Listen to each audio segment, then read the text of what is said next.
What's good, folk? I'm just chilling, thinking about these playoff games, thinking about where I'm gonna go. I mean, like who I'm gonna lean with. I haven't done a podcast yet this week. I'll probably do one today or tomorrow. But you know, this week's wild card games, they like really all like generally speaking during a when the playoffs start, you have one game in particular that you're like, okay, I got my eye on that game. I can't wait to see that game. And that's a bunch of them this week. Of course, this is the year of the new format, with it only being one bye week per conference. So it's like, so what do we have here? Let's see. Well, before I get into that, tough break for the Browns coach, man, testing positive for COVID, and this is his first playoff game as a head coach, and he's not even going to be able to be there. So that stinks. I mean, geez, the Browns have this has been the worst time for the this has been the worst time for the Browns to have a little mini COVID outbreak. They still made the playoffs, so definitely congratulations and shout out to them for that. But that's been that was just breaking news, you know. But the other main trending topic was what Joe Judge said in regards to the Eagles coach Doug Peterson taking Jalen Hurts out in the middle of a tight game, which had playoff implications. Now, first, for me, if that was me personally, no, I wouldn't have done that. I would have kept Jalen Hurts in the game, but I don't want it. But what Joe Judge saying that we're not going to disrespect the game, I'm not saying that his point is wrong, but I don't want to hear that from him. Okay, what you have is sour grapes. You can shut the hell up, because the fact is, if your football team had have handled its business the prior 3 to 4 weeks, then you wouldn't have needed to depend on the Philadelphia Eagles to do a damn thing for you. Okay, if do you think if the Cowboys had to beat you, would you have said a word about what Doug Peterson did?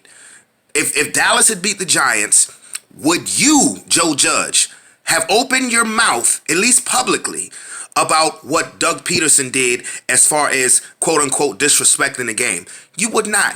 You're mad. You're in your feelings because that had a direct effect on the New York Giants making the playoffs. But you know what? To that I say again, too damn bad. Shut the hell up. Y'all were in first place with 4 games to go in the season, in control of your own destiny, and you lost 3 out of your last 4 games. That's on you. Okay? You shouldn't have needed the Philadelphia Eagles to win diddly squat for you. Nothing. So as far as all of that goes, please, that's sour grapes. Shut the hell up. Coach better next season. Win more than 6 games. Try not to start 0-5 next season. So think about that. Okay? And it is what it is. I mean, I'm pretty sure if that was the Cowboys, and if that was the Cowboys in that situation, I'm pretty sure fans would have felt the same way. Like I said, I wouldn't have did it.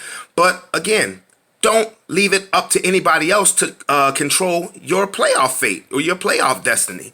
Be in control of that yourself. And so that is what it is. I mean, and to me personally, that division was horrible. You have benefit of a horrible division. You're crying about disrespecting the game. How about finishing 6-10? You disrespected yourself. Okay, the Philadelphia Eagles finishing 4-11-1. They disrespected themselves. Same thing with the Dallas Cowboys finishing 6-10. They disrespected themselves. And speaking of which, I swear, when I go on Facebook, I know just what to say to get a reaction out of them Dallas Cowboy fans. I mean, I posted something that said Cowboy fans are getting exactly what they deserve, and they were. Okay, I knew some. Now, to the objective Cowboy fans, the realistic Cowboy fans, this ain't for you. Even though your whole fan base can go to hell, as far as I'm concerned. But for the objective fans, okay, I got it. But to you butthurt fans who actually want to come out and try to attack me personally. See, I'm talking about football. There's some people who are so in their feelings, they want to get personal. They want to talk about my that they don't like my podcast or my lack of views or whatever. You know, honestly, I do it for fun. One thing I know, I'm very good at it, but I do it because I want to do it. So that if you have something to say about my views or lack thereof, you know what that means? That at one point in time, I got your view. Okay, and anybody, and to this person, you could sit across from me face to face and we can talk sports all day, and you're not on my level. You're not in my stratosphere. And I'm talking sports. So if you want to come at me personally because you're butthurt, whether you like my podcast or not, that's a matter of an opinion. But you not liking my podcast, anybody want to come at me about how many views I get or do not get? Okay, that's fine. But is that going to change the fact that your team finished 6-10? Is that going to change the fact that your team hasn't won anything since most Americans didn't even know what the damn internet was? Is that going to change the fact that you have been losing, that you have not won anything for a quarter century? So your feelings about my podcast, that's a matter of an opinion. But what I just said about your team's resume over the last 25 years, that's a fact. And you or anybody else that tries to come at me personally because I'm talking sports need to just go ahead and sit down. Sit down and chill out, because unless the Dallas Cowboys are putting money into your pocket, chill out, mellow out. That's crazy. And honestly, that stuff makes me laugh. That makes me laugh because it's like, wow, you're really in your feelings. You're really taking you're the fact to come at me personally, you know, to try to discredit or make this discouraging remarks about what I do, of what I post on YouTube or Facebook. I'm not coming at nobody personally. I'm not coming at nobody neck personally. I'm talking about your football team, and I'm speaking facts. Anyway, let's see what we got here.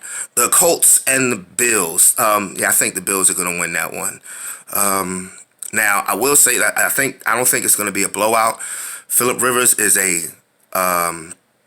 he's a wily old veteran, and the Colts do have players. They do have players. They have playmakers. Jonathan Taylor.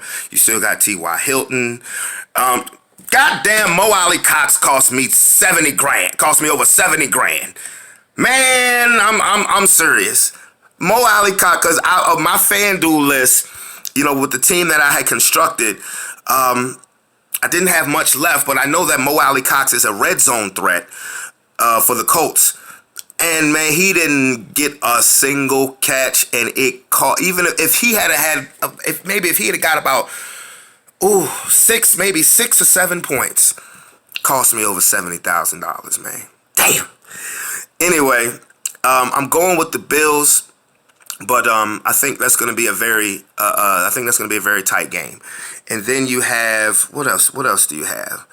I know that's the first game on Saturday. The Bills and the Colts. You got the Ravens and the Titans. I don't know if that game is Saturday or Sunday, but you got the Ravens and the Titans, a rematch from last year's playoff game, which we all know the Titans won largely because of Derrick Henry. I mean, if I'm not mistaken, Ryan Tannehill didn't even throw 400 yards in that playoff game, and Lamar Jackson got over 500 yards of offense by himself, and the Ravens still lost because of Derrick Henry. Well, this time the game is in Tennessee because Tennessee did win the division on the last play of the game against the Houston Texans, a doink-in field goal, a bank shot field goal. But honestly, the Ravens are hot. They're hot. They're peaking right now. They are really peaking. They've won their last 4 straight games, if I'm not mistaken, either 4 or 5 straight games. And they look good. They look good. I'm rolling with the Ravens. I think Lamar Jackson is going to, win his first playoff game because they say it's so much pressure on him to win a playoff. Kid's 23 years old. You know, Peyton Manning didn't win his first playoff game till he was in his 6th season. This is Lamar Jackson's 3rd, and he's already been an MVP and has made the playoffs every year. But I think they'll get that win. So I'm rolling with the Titans. And then I think, I'm rolling with the Ravens. And then I believe the Saturday night game is Tampa Bay at Washington. Like I said, Washington is coming from that division where, I mean, really no team deserved to go, and let alone host a playoff game, but it is what it is. But what I tell you, what Washington does have is the best D-line in football, and we know what Tom Brady's kryptonite is. We know that if you get him to have happy feet, it affects his play, it affects his throws. That's not going to improve with age in Tom Brady's case. Do I think that Washington will beat Tampa? I do not. But the ingredients is there. Alex Smith is back. Washington actually has good skill position players. Terry McLaurin is one of the best kept secrets at wide receiver in the NFL. The Sims boys can play. Logan Thomas has turned himself into a damn good tight end, and Gibson is a damn good running back, for a rookie. He probably would have got over 1,000 had he not got hurt and missed a couple of games near the end of the season. But I still have to roll with Brady. I don't know what's going to happen with Mike Evans. They say there's no structural damage in his knee, so that's good. Antonio Brown is starting to cook. Gronk over the course of the season has gotten better. I'm not sold on Tampa. Where I'm not sold with the Tampa Bay is, for one, yes, they finished the season winning their last 4 games, but they were playing bad teams. Now, you can't help what's on your schedule. It is what it is. But one thing I do know about them is that they will beat bad teams. They will beat teams they're supposed to beat. And if you're a playoff team, you win the games that you're supposed to win. But when I've seen Tampa go up against above average teams, all the teams that they lost to this season are all in the playoffs, okay? The Saints, they're in the playoffs. They beat them twice. The Rams, they beat them. They're in the playoffs. The Chicago Bears even tripped up and made it into the playoffs. I mean, can't remember seeing a team that accidentally made the playoffs, but the Chicago Bears fit that bill. But they beat Tampa Bay. So I understand that the Bucs beat bottom feeders, but when you stiffen the competition, it hasn't gone that well for them. And you're playing a 7-9 football team with a hellacious defense. So we'll see. Let's see, what are the other games that are going on? The Saints and the Bears. Michael Thomas will be there. Michael Thomas is going to play. Alvin Kamara, who couldn't play the last week of the regular season because he tested positive for COVID. I think because that game is on a Sunday, the earliest that would be the first day when he would be eligible to come back and play. So the Saints may luck out with that one, because if the game was on Saturday, he wouldn't have been able to play. So if New Orleans has Thomas and Kamara back with Sanders and with Jared Cook, I like the Saints. Plus, the Saints defense is still very, very, very, very good.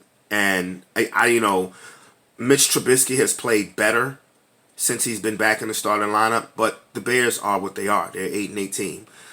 They didn't win to get in. They got in because the Cardinals lost. It just is what it is. So I'll go with the Saints in that aspect. Who else? Who else do we have?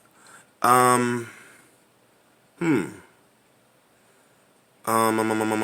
me think. We went over Buffalo and Indy. We went over Tennessee and Baltimore. We went over Washington and Tampa. The Saints and the Bears. It's another NFC. Oh, the Seahawks and the Rams. How can I forget that division? That's a division rivalry game right there for the playoffs. the Seahawks have been weird this season because what they haven't been able to do is get all three aspects. Get both aspects playing well at the same time. By that I mean in the beginning of the regular season, it was let Russ cook, and he was cooking. He was probably the leading candidate for MVP midway through the season. Their offense was high flying. DK Metcalf, Tyler Lockett was getting off. Chris Carson, when he was healthy, was getting off. And then on the back half of the season, their offense has just been weird. They've been sputtering, but their defense, who was horrible the first half of the season, they were horrible. They started to play better. The trade for Dunlap made a big difference. Jamal Adams, he missed a couple of games, but when he came back, Jamal Adams is a linebacker playing safety. That's what he is, but he is definitely a difference maker. But they haven't gotten the offense and the defense on the same page at the same time. If they do, they could mess up. If they do, I think they could go to the Super Bowl. But you got Aaron Donald and company and Jalen Ramsey across the field from you. Don't know if Jared Goff is going to play. But what I do know is that this is going to be a hard-hitting game between two divisional rivals, and I'm going to have to go with the home team. I think Seattle is going to win that game, and that's going to be a tight one. That's going to be a tight game. And then finally, you have the Pittsburgh Steelers versus the Cleveland Browns. Cleveland won against Pittsburgh last week to set up a rematch. I said that was going to happen. I believe that Buffalo would beat Miami and have Miami on the outside looking in and clinch the number 2 seed. And I thought that Cleveland would beat Pittsburgh. And Pittsburgh sat a lot of their starters, and Cleveland only won by 2 points. But, if you're a Browns fan, hey, they're in the playoffs for the first time in 18 years. There have been whole babies born and that are about to, if not have already graduated high school since the last time the Cleveland Browns were in the playoffs. But like I said, what a terrible time to have a mini COVID outbreak. Like I said, I feel sorry for the coach. But if there's one upset that I could see happening, it's Cleveland beating Pittsburgh. I've said this before on my podcast. I'll say it again. I think the team that has the best recipe to beat the Kansas City Chiefs is the Cleveland Browns. Why? Because they can keep Patrick Mahomes off of the field with their running game. They have the best line in football. They have 2 all-pro running backs. They can keep Mahomes off the field. All Baker Mayfield, I said at the beginning of the season, with the weapons that Cleveland has, all Baker Mayfield has to do is put up Troy Aikman-like numbers. And that's not me throwing any shots at Troy Aikman. He's a Hall of Famer, 3-time Super Bowl champion. He's a Dallas Cowboy who I have the utmost respect for. But what I mean is, Dallas's formula in the 90s was, hey, give Emmitt Smith the ball. We're going to run him behind this all-time great offensive line. Troy Aikman, all you have to do is play great situational football, and we even got you a Hall of Fame wide receiver, which was Michael Irvin, and a Hall of Fame tight end, which was Jay Novacek. What do the Cleveland Browns have? And if you ever look at Troy Aikman's numbers, he maybe would throw for about 3,500 yards. That remedy, I don't care how much of a passing league it is, that remedy has been successful in football and will be successful in football forever. Forever. If you have a great line and you can run the ball, you can control the clock. Now the Browns don't have a great defense. They have a good defense. It's Olivier Vernon tearing his ACL. That sucks. That hurts. That really does. That sucks. Because he would really had a good second half of the season. But like I said, this would be the upset that I would not be surprised. Matter of fact, I'm going to go out on a limb and say that Cleveland is going to beat Pittsburgh.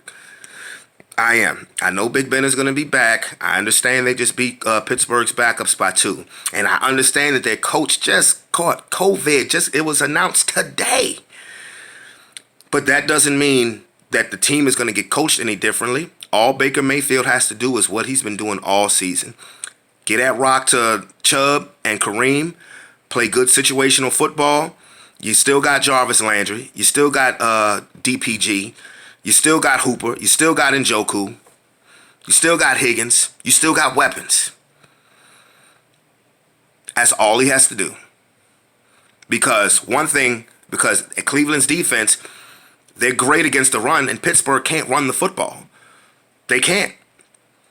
everything that Pittsburgh is known for historically, they can't all of a sudden in the last quarter of the season, they couldn't do it. They couldn't do it. So yeah, I'm gonna roll with Cleveland. So this has been fun. This has been fun. I don't care if you watch me or not, or worry about how many views that I get. But anyway, y'all have a good day. Y'all be cool. I'll come at you with a podcast.